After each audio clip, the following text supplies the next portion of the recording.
আমি সত্যি আপনাদের এই আবেগ থেকে, এনাদের মুখ থেকে কথা বলতে পারছি না। Thank you. আমার কিছু বলার নেই। বারবার যে কথাটা বলতে হয় আমাদের মন্ত্রের মতো, আপনারা যেখানেই যান, যে কোনো হোটেল বুক করুন বা যেখানেই যান, আপনারা তখন সব জায়গাতে রেটিং দেখেন।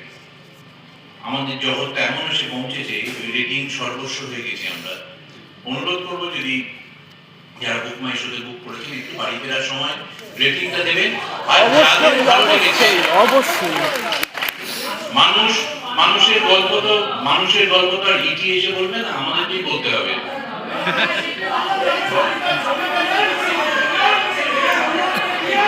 না না, তবুও আপনারা সোশ্যাল মিডিয়াতে বন্ধু বান্ধবদের অবশ্যই জানাবেন।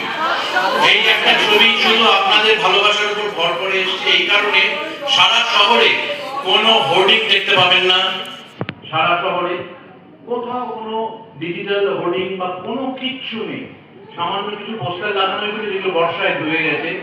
আপনাদের স্মৃতি ধুয়ে যায়নি, এটা তার প্রমাণ। তার জন্য অশেষ কৃতজ্ঞ। আমি জানি না কতটা বলতে পারবে। আমি ইন্দ্রাশিসকে বলবো, ও আমাদের মধ্যে সবথেকে ছোট, আগে কথা বলবে। ইন্দ্রাশিস, গানটার একবার হোক, হবে লাস্টে হবে। আচ্ছা আচ্ছা একদম। এনভায়রনমেন্টটাই খুব ভালো লাগে, এইটাই খুব ভালো লাগে।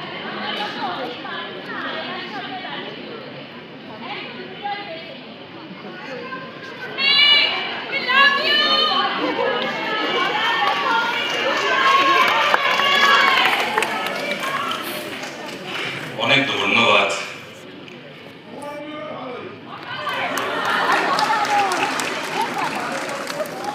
Thank you so much. আমি বিশেষ কথা বলতে চাই না এখানে। আমি এইটুকু বলতে চাই যে আমি এই মন্ত্রটা পেয়েছি, ঈশ্বরের অশেষ আশীর্বাদ সেটা, এবং আমি পাশে এই মানুষটাকে পেয়েছি আমার প্রথম ছবি থেকে। এই মানুষটা আমার কাছে পার্সোনালি, যেটা বাংলা সিনেমার কাছেও তাই। আপনি যদি হেরেও যান, এই মানুষটা হার মানতে দেবে না। এটা আমার জন্য যতটা শক্তি, বাংলা সিনেমার জন্য ততটা শক্তি। আমার মনে হয় আমরা উনি যেটা বলেন অক্ষরে অক্ষরে পালন করি। যেইটুকু সামান্য রিকোয়েস্ট আপনাদের কাছে করে গেল, আমাদের গল্প বলার জন্য অনেক কিছু করতে হয় এখন।